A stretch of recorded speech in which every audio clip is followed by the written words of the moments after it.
Bwana Yesu, simama utembee, simama utembee ndugu.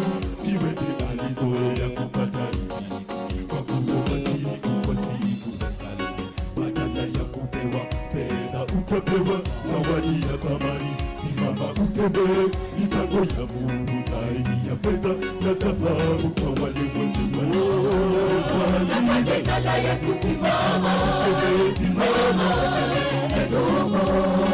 Kiwete alizoea kwa kuomba siku kwa siku hekaluni, badala ya kupewa fedha utapewa zawadi ya thamani. Simama utembee, mipango ya Mungu zaidi ya fedha na dhahabu.